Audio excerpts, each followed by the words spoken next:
Hi my besties. నేను ఈరోజు మీకు నా 1 గ్రామ్ గోల్డ్ బ్యాంగిల్స్ చూపిస్తున్నాను. ఎందుకంటే ఇదొకటి సెట్, ఇది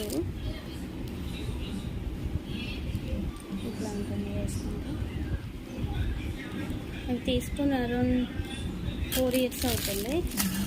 అప్పుడు 1000 ఏమో పడ్డాయి. 2 బ్యాంగిల్స్ 1150 అలా ఆ రేంజ్ పడ్డాయి. ఇది 4 బ్యాంగిల్స్.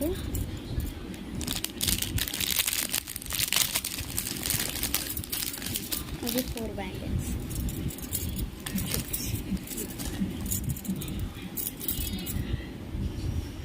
4 బ్యాంగిల్స్ అండ్ దానికి సెట్. ఇవి మొత్తం సెట్. ఇవి ఒక 2 బ్యాంగిల్స్ ఇట్లా వస్తాయి. ఇప్పుడంతా లక్ష్మీదేవి వచ్చి ఉంటుంది మధ్యన. ఇట్లా సెట్. Thank you.